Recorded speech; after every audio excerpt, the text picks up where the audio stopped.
The esteemed Majority Leader of this House, Steny Hoyer.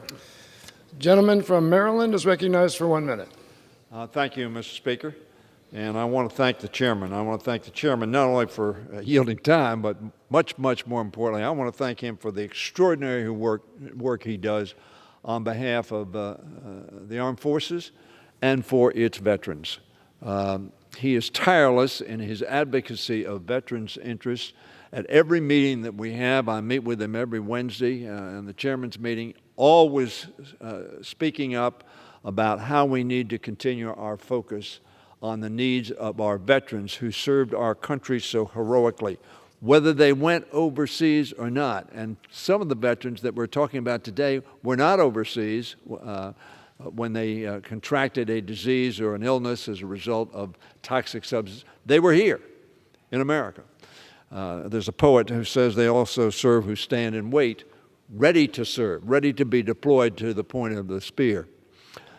Mr. Speaker, you and I are old enough, I don't want to be too harsh on the Speaker, but to remember the song, "When Johnny Comes Marching Home Again, Hooray, Hooray." The boys will shout, the girls will cheer, and the women, they will all turn out. One of the problems we've seen, though, after that cheering, after that parade, after that exultation, memories are short. And as time goes by, some of our veterans, sadly, tragically, and wrongfully have been forgotten. This bill says we do not forget. This bill says we will be there for you. And yes, we will be there even if there's a substantial cost to it. And this is a defense cost. In my view, the veterans' cost ought to be in the defense budget, and we ought to be there because that is what we're all enthusiastic about spending money on.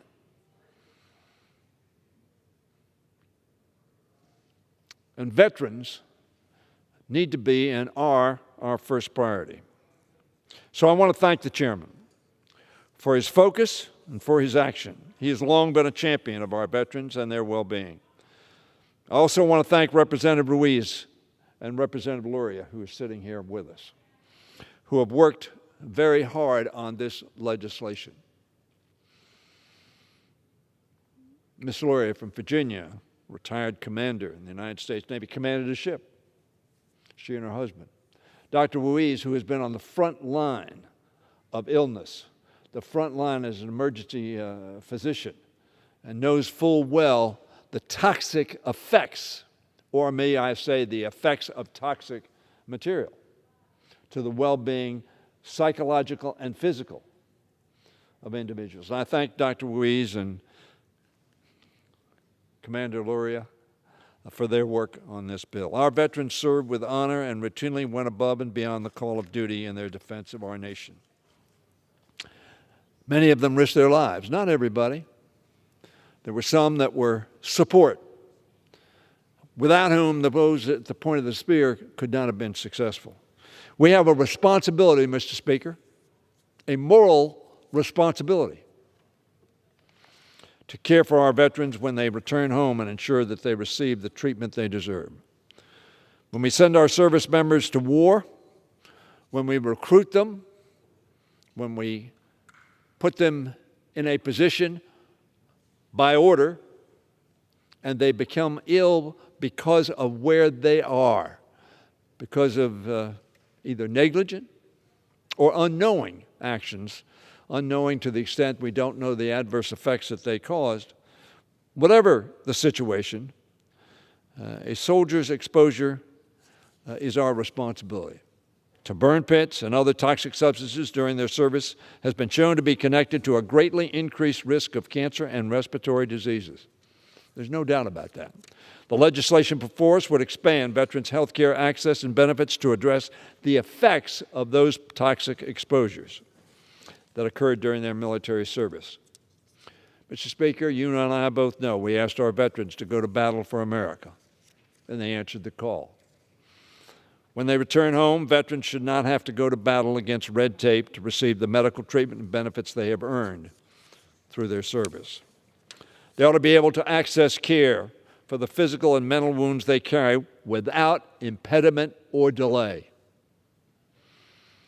All of us have gotten cases where there have been weeks, months, years that veterans have waited for benefits that they deserve under law and as a moral responsibility of our government. We thank our veterans for their service. As I said, we cheer and shout and turn out. But this is our responsibility.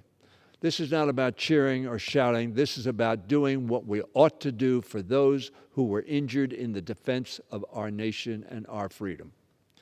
This is our opportunity to keep our promise to put our veterans first and truly give them our highest respect.